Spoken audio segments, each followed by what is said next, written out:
You keep shortening your intros, revising your mix, trying to make more streamable songs, but it's not working. And you're starting to fall out of love with the thing that you love most. The truth is, writing for streams is a trap, one that burns artists out and leaves them stuck. And the worst part?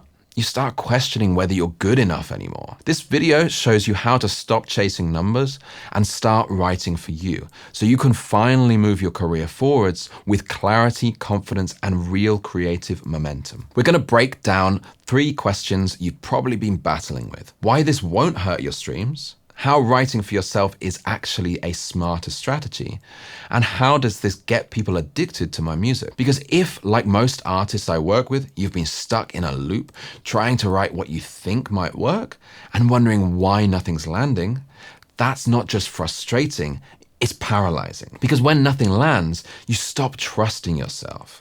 But before we dive in, let me ask you this.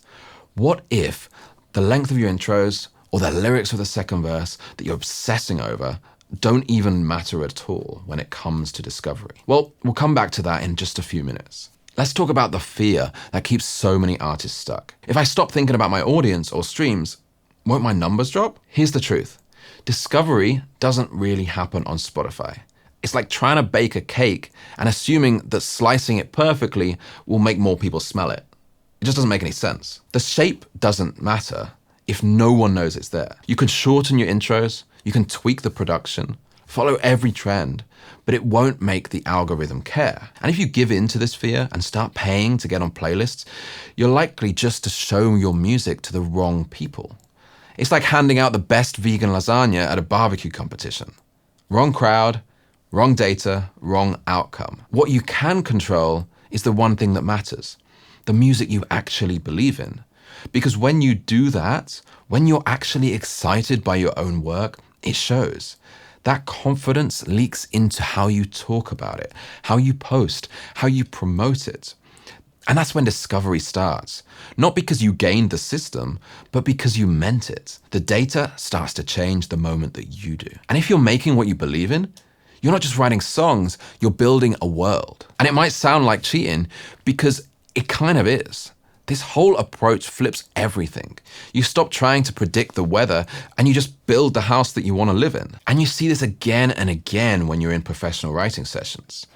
Working as part of a team to engineer Rihanna's writing camps in London, I was literally sitting in the room with Andrew Watt, Stargate, Skrillex, some of the best songwriters and producers in the world. And what were they doing? Freestyling, laughing, playing. Nobody was obsessing over song length. Nobody was talking about data or playlists. They were just chasing a feeling, an emotion, and they trusted that feeling. That's the cheat code, not some strategy, not a trick, just doing it over and over until you know what feels right. You know to trust that feeling in your stomach. That's how legends get made. Not by playing it safe, but playing real. And here's the part that nobody tells you. People don't get addicted to perfection. They get addicted to feeling.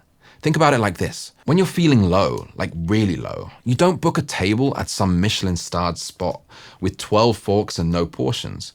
You want comfort food, something simple, familiar, yours.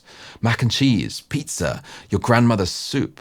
It doesn't need a garnish. It just needs to taste like home. That's what your music should do. Not impress, but connect. Because when someone hears a song that tastes like it was made for them, they don't just like it, they live in it. That's what makes people stay. And if you want a career that lasts longer than a TikTok trend, that's where it all starts. If you're still stuck in optimize mode, guessing what works, second guessing your instincts, I made another video walking you through how to actually find your artistic identity, because clarity doesn't come from an algorithm, it comes from you. If this hits home, don't let it fade. Take the next step, watch this video next, and stop waiting for permission to make the music you already know you're here to make.